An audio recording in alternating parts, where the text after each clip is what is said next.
BJP সরকার go back go back go back BJP সরকার go back go back go back BJP সরকার go back go back go back বাঙালির উপর অত্যাচার না চলিব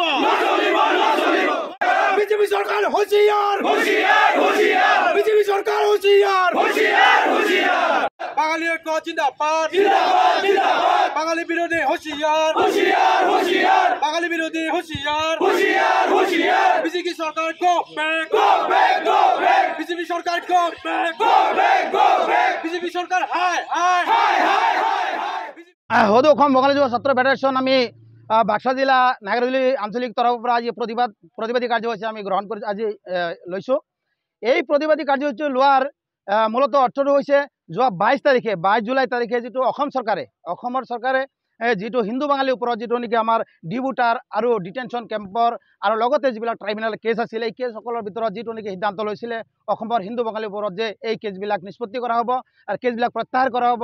তো আজি দেখা পাইছোঁ আমি যোৱা সিদিনা মানে আৰু এই অসম চৰকাৰে যিটো চৰকাৰে যোৱা 22 তাৰিখে এটা সিদ্ধান্ত দিলে ভাল এটা সিদ্ধান্ত দিলে আমাৰ অসমৰ হিন্দু বাঙালীসকলৰ ওপৰত যিটো নেকি সিদ্ধান্ত এই সিদ্ধান্ত সিদিনা আৰু প্ৰত্যাহাৰ কৰিলে যে অসমত বসবাস কৰা হিন্দু বাঙালীসকলৰ যিটো ডি ভোটাৰৰ কেছ এইবিলাক চলি থাকিব, এইবিলাক প্ৰত্যাহাৰ কৰা নহ'ব আৰু যিবিলাক ট্ৰাইব্যুনেল কেছসমূহ চলি থাকিব এই কেছটো আৰু এওঁলোকে আমাৰ যিবিলাক ট্ৰাইব্যুনেলত কেছবিলাক চলি আছে গোচৰবিলাক চলি আছে সেই গোচৰবিলাক তেওঁলোকে চলাই থাকিব বুলি যিটো ঘোষণা কৰিছে এই ঘোষণাৰ পৰিৱৰ্তে আমি সদৌ অসম বঙালী যুৱ ছাত্ৰ ফেডাৰেশ্যনে আমি সদৌ অসম ভিত্তিক যিটো নেকি আমি মানে প্ৰতিবাদ আৰম্ভ কৰিছোঁ এই প্ৰতিবাদ আমাৰ চলি থাকিব।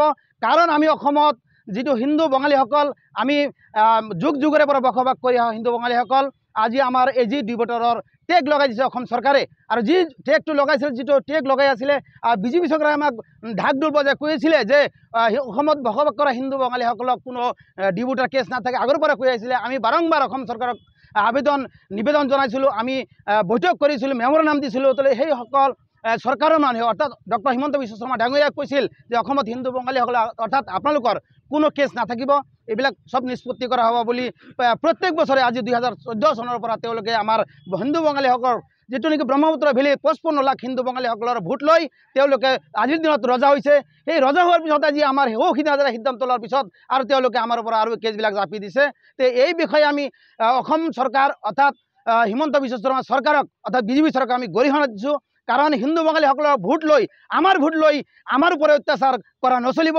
আৰু এই যে বিটিচি নিৰ্বাচন এই বিটিচি নিৰ্বাচনৰ আগতে যদি অসম চৰকাৰে যদি আমাৰ হিন্দু বঙালীসকলৰ ওপৰত যিটো অত্যাচাৰ অৰ্থাৎ ডি ভোটাৰৰ কেছ যি ডি ভোটাৰৰ টেগ লগাইছে এই টেগ যদি তেওঁলোকে উঠাই নলয় তেনেহ'লে আমাৰ এই গণতান্ত্ৰিক আন্দোলন চলি থাকিব আৰু অহা দিনলৈকে 2026 চনলৈকে আমাৰ এই আন্দোলন চলিব।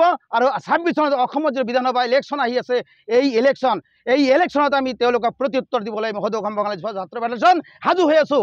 এই কাৰণে আমি জনাইছিলোঁ যে অসমত যিসকল বঙালীসকল আছে আমি আমাৰ ন্যায্য দাবী আমি পাবই লাগিব আৰু আমি কাৰো মানে অধিকাৰ কাঢ়ি নাই, নিজৰ অধিকাৰ আমি নিজে লৈছোঁ। নিজৰ অধিকাৰ যিটো আমি জন্মগত যিটো আমাৰ অসমত জন্মগ্ৰহণ কৰিছোঁ, অসমৰ জলবায়ু গ্ৰহণ কৰি অসমৰ শিক্ষা দীক্ষা অসমৰ কলা সংস্কৃতি গ্ৰহণ কৰি আজি আমি বাংলাদেশী হ'ব লগা হৈছে। আৰু যিটো ডি ভোটাৰৰ টেগ লগাইছে আৰু আমাৰ এই ডি ভোটাৰ কেছ এজন মানুহৰ কেছ এবাৰ দুবাৰ নহয় ট্ৰাইব্যুনেলত 2বাৰ 3বাৰ 4বাৰলৈকে এজন মানুহৰ ওপৰত কেছ হয় আৰু সেই কেছটো আৰু নেক্সট টাইম আৰু জাপি দিয়ে এই অসম চৰকাৰৰ ট্ৰাইব্যুনেল কোৰ্টৰ জাষ্টিছসকলে। তো আমি আহ্বান জনাইছোঁ যাতে আমাৰ অসমত বসবাস কৰা হিন্দু বঙালীসকল এওঁলোকক আহ্বান জনাইছোঁ, আপোনালোক সকলোৱে আহ্বান জনাইছোঁ বিটিআৰ নিৰ্বাচন আমি চাম। অহা বিটিআৰ নিৰ্বাচনলৈকে আমি অপেক্ষাত আছোঁ। আৰু এই নিৰ্বাচনৰ আগে যদি আমাৰ সদৌ অসম বঙালী যুৱ ছাত্ৰ ফেডাৰেশ্যনৰ এই যে সিদ্ধান্ত আমাৰ এই হঠকাৰী সিদ্ধান্ত আমাক যি হঠকাৰী সিদ্ধান্ত তেওঁ দিছে আমাৰ এই সিদ্ধান্তত তেওঁলোকে মানিব লাগিব। আৰু অসম চৰকাৰৰ যিটো হঠকাৰী সিদ্ধান্ত আমাৰ এই অসমৰ মুখ্যমন্ত্ৰী হিমন্ত বিশ্ব শৰ্মা যি হঠকাৰী সিদ্ধান্ত আমাৰ সদৌ অসম বঙালী যুৱ ছাত্ৰ ফেডাৰেশ্যন আমি মানি নলওঁ, এটি স্পষ্টভাৱে আমি ঘোষণা কৰিছোঁ। অসম বঙালী যুৱ ছাত্ৰ ফেডাৰেশ্যনৰ তামোলপুৰ জিলা সমিতিৰ উদ্যোগত আৰু নাগজুলি আঞ্চলিক সমিতিৰ সহযোগত এই গুৱাবাৰীত আমি এটি প্ৰতিবাদী কাৰ্যসূচী হাতত লৈছোঁ।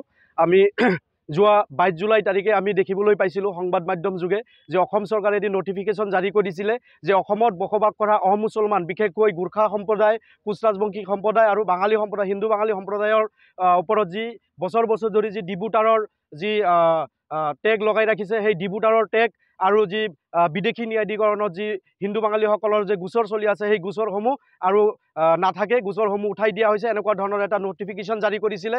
আমি খুব আনন্দিত হৈছিলোঁ। কিন্তু নাটকীয়ভাৱে এসপ্তাহ নোযোৱাতেই আমি পুনৰাই এটি সংবাদ মাধ্যম যোগে এটি নিউজ পাবলৈ সক্ষম হ'লোঁ যে কোচ ৰাজবংশী আৰু গোৰ্খা সম্প্ৰদায়ৰসকলৰ যি নটিফিকেশ্যন ওলাইছিলে সিহঁতৰ এইটো ঠিকে থাকিব, আমি সেইটো ঠিকেই আছে, আমি ধন্যবাদ জনাইছোঁ। কিন্তু বাঙালীসকলৰ যি সিদ্ধান্ত আহিছিলে যে বাঙালীসকলৰ ডিপুটাৰৰ কেছ আৰু ট্ৰাইব্যুনেল কেছসমূহ নাথাকিব, সেই সিদ্ধান্তটো প্ৰত্যাহাৰ কৰি পুনৰাই বাঙালীসকলৰ ওপৰত যি ডিপুটাৰৰ কেছ জাপি দিছে তাৰ প্ৰতি আমি তীব্ৰ নিন্দা জনাইছোঁ। বিজেপি চৰকাৰে মুখেদি কৈ থাকে তেওঁলোকে হিন্দুৰ চৰকাৰ, কিন্তু আমি দেখিবলৈ পাইছোঁ বিভিন্ন সময়ত বিজেপি চৰকাৰে আমাক বাঙালী হিন্দুখিনিক হিন্দু বুলি নাভাবে, আমাক বাঙালী হিন্দুখিনিক অসম চৰকাৰে মাহীআইৰ চকুৰে চায়। সিদিনা কাৰ্বি আংলং বাঙালী সমাজৰ এটি সভা আছিলে, সেই সভাত আমাৰ কেন্দ্ৰীয় সমিতিৰ সন্মানীয় সভাপতি দীপক দে তাতে গৈছিলে। তাতে বিভিন্ন অনা কাৰ্বিসকলৰ যি অসুবিধাৰ প্ৰতি আলোচনা হৈছিল, সেই আলোচনাত তেওঁ ট্ৰেড লাইচেন্স আৰু মাটিৰ সমস্যাৰ ওপৰত ভাষণ দিছিলে। আমি প্ৰত্যক্ষ কৰিবলৈ পাইছোঁ কাৰ্বি আংলং যি জিলা বিজেপিৰ ফালৰ পৰা আমাৰ সন্মানীয় সভাপতিক যি তুচ্ছ তাচ্ছিল্য মন্তব্য কৰিছে বিজেপি ফালৰ পৰা, এইটো আমি বুজি পাইছোঁ যে বিজেপিয়ে আমাক মানে কোনটো চকুৰে চাই আছে। যদি এইটো বিজেপিৰ ভাষ্য হয় সেয়া আমি কেতিয়াও মানি নলওঁ। দীপক দেৰ লগত অসমৰ মানুহ জড়িত হৈ আছে, দীপক দে আমাৰ সভাপতি, দীপক দেক যদি তুচ্ছ তাচ্ছল্য কৰিছে এয়া আমি কোনোদিন মানি নলওঁ। এয়া বিজেপিয়ে অতি পৰমে স্পষ্ট কৰিব লাগে, এয়া বিজেপিৰ মন্তব্যই নে কাৰোবাৰ ব্যক্তিগত মন্তব্য। যদি বিজেপিয়ে দীপক দেক কৰিছে আমি ভাবি ল'ম বিজেপিয়ে অসমত বসবাস কৰা ৮০ লাখ হিন্দু বাঙালীক তুচ্ছ তাচ্ছিল্য কৰিছে। এই কথাটো আমি আজি আপোনালোকৰ মাধ্যমে দাবী জনাইছোঁ।